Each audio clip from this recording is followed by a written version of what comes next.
Good morning guys, welcome back to our YouTube channel survival of the fittest. Last videos के अंदर हमने देखा था कुछ एक्सपेरिमेंट्स जो प्रूव करते थे DNA is a genetic material. अब न्यूक्लिक एसिड जो डीएनए एंड आरएनए होते हैं उसके अंदर कौन क्या क्या डिफरेंस होता है वो आज हम लोग डिस्कस करेंगे। तो डीएनए सबसे पहले इसके अंदर कुछ पॉइंट्स डिस्कस करते हैं। First is mutation.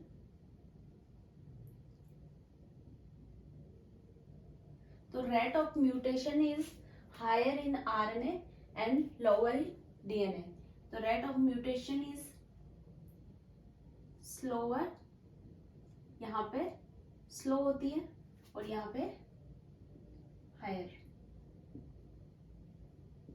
RNA rapidly क्या करता है, म्यूटेट करता है और इसकी जो लाइफ साइकिल होती है वो भी काफी कम होती है। इसकी वजह से आरएनए को जब आइसोलेट करते हैं तो ये जल्दी से डिग्रेड हो जाता है। तो आरएनए को आइसोलेशन करते टाइम काफी ज्यादा ध्यान रखना होता है कि आरएनए डिग्रेड नहीं हो जाए। कुछ एक्सपेरिमेंट्स करते हैं जब आरएनए और डीएनए दोनों का आइसोलेशन किया जाता है तो डीएनए को अगर रख भी दें तो उससे कोई फर्क नहीं पड़ता, लेकिन आरएनए को जल्दी से सी डीएनए के अंदर कन्वर्ट करके रखते हैं या फिर उसी टाइम एक्सपेरिमेंट परफॉर्म करते हैं। बिकॉज आरएनए क्या होता है, इसकी लाइफ साइकिल काफी शॉर्ट है और काफी डेलिकेट होता है, ये काफी जल्दी डिग्रेड हो जाता है।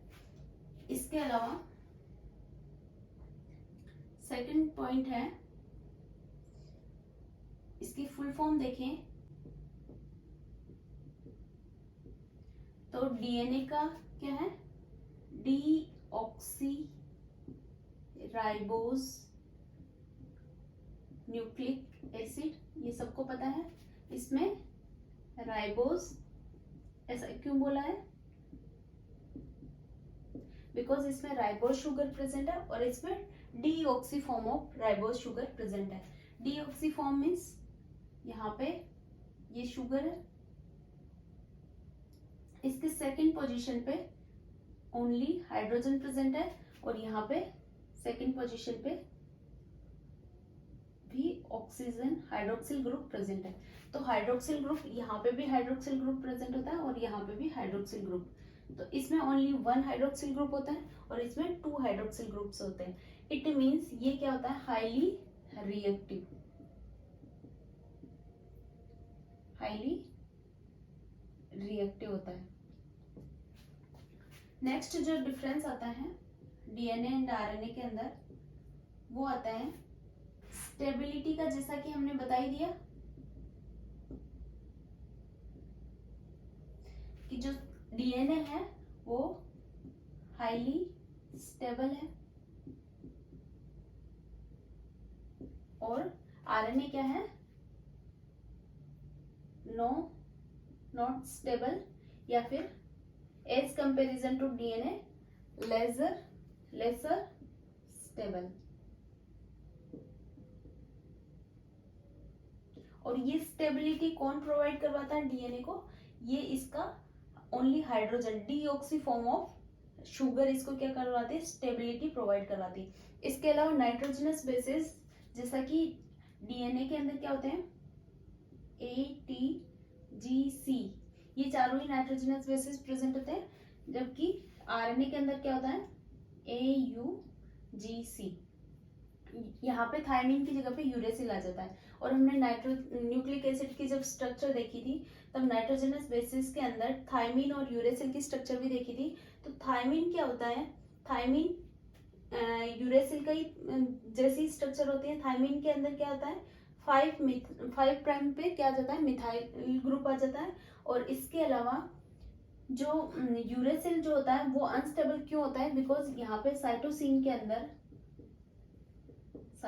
के अंदर अगर डीएमिनेशन होगा, डीएमिनेशन हमें पता है साइटोसिन के अंदर एक अमाइनो ग्रुप प्रेजेंट था और अगर उसका डीएमिनेशन हो जाए तो ये क्या बन जाएगा, ये यूरेसिल बन जाता है। तो अगर यहाँ पे कुछ एरर भी आ रहा है तो इसको जो डीएनए रिपेयर सिस्टम है वो रिकॉग्नाइज नहीं कर पाता है। इसकी वजह से डीएनए के अंदर क्या रखा गया है, थायमिन रखा गया है, जो क्या करता है, अगर ये यहाँ पे डीएमिनेशन होकर यूरेसिल में कन्वर्ट हो जाए तो उसको जल्दी से रिकॉग्नाइज किया जा सके और वो जो रॉन्ग इन्फॉर्मेशन है वो आगे ट्रांसफर नहीं हो। इसी वजह से ये क्या कर रहा होता है, थायमिन इसको क्या करवाता है, एक्स्ट्रा स्टेबिलिटी भी प्रोवाइड करवाता है। ओके, नेक्स्ट जो डिफरेंस आता है वो आता है स्ट्रैंड्स का। इसमें 2 एंटी पैरेलल स्ट्रैंड होती है, डबल हेलिकल फॉर्म में होता है ये डबल स्ट्रैंड्स, और ये सिंगल स्ट्रैंडेड फॉर्म में प्रेजेंट रहता है।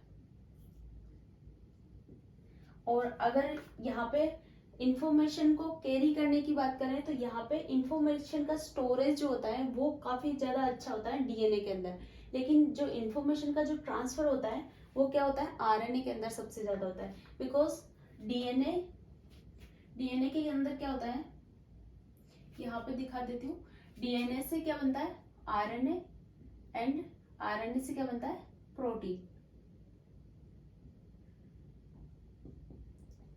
और यहाँ पे आरएनए से डायरेक्ट क्या बन जाता है, प्रोटीन।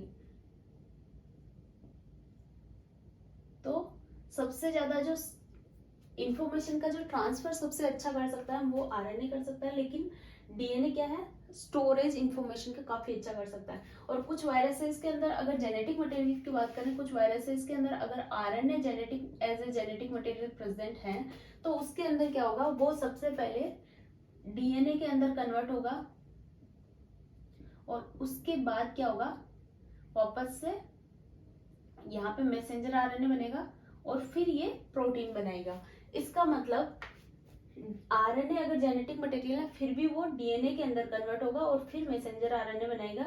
इट मीन्स आरएनए के अंदर इंफॉर्मेशन का स्टोरेज इतना अच्छा से नहीं हो पाता है। और ये जो प्रोसेस है पूरा, डीएनए से आरएनए बनना, आरएनए से प्रोटीन बनना, इस पूरे प्रोसेस को एक टर्म दी जाती है जिसको बोला जाता है सेंट्रल डोग्मा। Central dogma. और डीएनए से आरएनए जो बनता है उसको क्या बोलते हैं, उस प्रोसेस को बोलते हैं ट्रांसक्रिप्शन। और आरएनए से जो प्रोटीन बनता है उसको बोला जाता है ट्रांसलेशन। और डीएनए से अगर डीएनए बन रहा है तो इसको क्या बोलेंगे, रेप्लिकेशन, क्योंकि ये रेप्लिका फॉर्म कर रहा है तो ये रेप्लिकेशन। एंड आरएनए से वापस से डीएनए बन रहा है तो इसको क्या बोलेंगे, रिवर्स ट्रांसक्रिप्शन। ट्रांसक्रिप्शन हो रहा है, ट्रांसक्रिप्शन का क्या हो रहा है, यहाँ पे रिवर्स हो रहा है, तो रिवर्स ट्रांसक्रिप्शन। तो ये कुछ टर्मिनोलॉजीज है। और आरएनए और डीएनए के अंदर मेन जो डिफरेंस होता है ये वही होता है कि इसका जो इसके अंदर शुगर अलग प्रेजेंट होती है, ये सिंगल स्ट्रैंडेड फॉर्म में प्रेजेंट होता है, ये डबल स्ट्रैंडेड फॉर्म में प्रेजेंट होता है। इसके अंदर deoxy form of sugar present होती है, इसके अंदर hydroxyl group containing sugar present होती है, इसके अंदर थायमिन प्रेजेंट होता है, इसके अंदर यूरेसिल प्रेजेंट होता है। ये काफी ज्यादा अनस्टेबल है और ये क्या है, काफी ज्यादा स्टेबल है।